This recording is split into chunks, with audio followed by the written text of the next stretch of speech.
ഇത് നമ്മുടെ മുറ്റടിക്കുന്ന ഇലകളിട്ടിട്ട് നട്ട മഞ്ഞളാണ്. ഇത് ബാക്ക് ഭാഗത്തുനിന്ന് കിട്ടിയ ഇലകളിട്ടിട്ട് ഈ ഭാഗത്തൊരു 4 ചാക്കിലും മുൻഭാഗത്തുള്ളതാണിത്.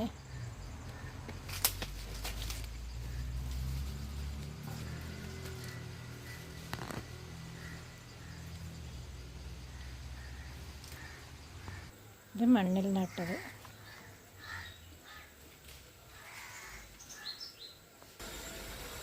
ഇത് മണ്ണിൽ നട്ടതാണ്. മണ്ണിൽ നടുമ്പം കുറച്ച് ജൈവവളം ചേർത്ത് നട്ടതാണ്. പിന്നെ വളം ചെയ്യേണ്ട സമയം കഴിഞ്ഞു. നട്ടതോ വളരെ താമസിച്ചായിരുന്നു നട്ടത്. മഴ പെയ്ത ഉടനെ നടേണ്ടതായിരുന്നു. മഞ്ഞളൊക്കെ നടാൻ പറ്റില്ല. എന്നാലും വളർച്ചയൊക്കെ ഉണ്ട് കണ്ടോ.